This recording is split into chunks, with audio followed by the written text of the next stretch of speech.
ಜಪ ಮುಗ್ದಿದೆಯಾ ಸರ್ ಯಾವಾಗ? ಜಪ ಇನ್ನೂ ಎದ್ರೊಳ್ಳಿಲ್ಲ ಗುರುಗಳು, ಇನ್ನೂ ಎದ್ರೊಳ್ಳಿಲ್ಲ. ನಾನೇ ನಿಜವಾಗಿ ಹೇಳ್ತಾ ಇದ್ದೆ, ನಾನು ನಿಜವಾಗಿ ಹೇಳ್ತಾ ಇದ್ದೆ, ನಾನೇನು ಸುಳ್ಳು ಹೇಳ್ತಾ ಇದ್ದೆ. ಅವರು ಧ್ಯಾನದಲ್ಲಿ ಕೂತಿದ್ದಾರೆ, ಇನ್ನೂ ಎದ್ದೊಳ್ಳಿಲ್ಲ. ಎದ್ದ ತಕ್ಷಣ ಅವ್ರು ಕೊನೆಯ ಡೇಟ್ ಕೊಡ್ತೀನಿ ಅಂತ ಹೇಳಿದರೆ ಅದು ಅಂತಿಮ ಅಂತ ಹೇಳಿದ್ದಾರೆ. ಡೇಟಲ್ಲಿ ಆಗುತ್ತಾ ಅಂತ ಹೇಳಿದ್ದಾರೆ. ಅದಾಗದವ್ರೆ ನಮ್ಮ ರಾಜಕಾರಣ ಬೇಡ ರೀ.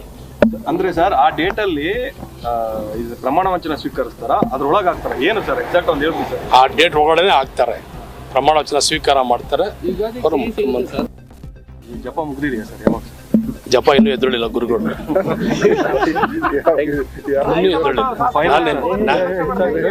ನಾನೇ ನಿಜವಾಗಿ ಹೇಳ್ತಾ ಇದ್ದೆ, ನಾನು ನಿಜವಾಗಿ ಹೇಳ್ತಾ ಇದ್ದೆ, ನಾನೇನು ಸುಳ್ಳು ಹೇಳ್ತಾ ಇದ್ದೆ.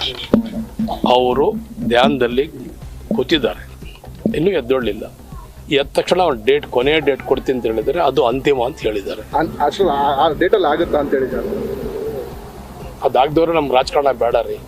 ಅಂದ್ರೆ ಸರ್ ಆ ಡೇಟ್ ಅಲ್ಲಿ ಇದು ಪ್ರಮಾಣ ವಚನ ಸ್ವೀಕರಿಸ್ತಾರ, ಅದ್ರೊಳಗೆ ಆಗ್ತಾರ ಏನು ಸರ್ ಎಕ್ಸಾಕ್ಟ್ ಒಂದು ಹೇಳ್ತೀವಿ ಸರ್. ಆ ಡೇಟ್ ಒಳಗಡೆ ಆಗ್ತಾರೆ, ಪ್ರಮಾಣ ವಚನ ಸ್ವೀಕಾರ ಮಾಡ್ತಾರೆ ಅವರು ಮುಖ್ಯಮಂತ್ರಿ.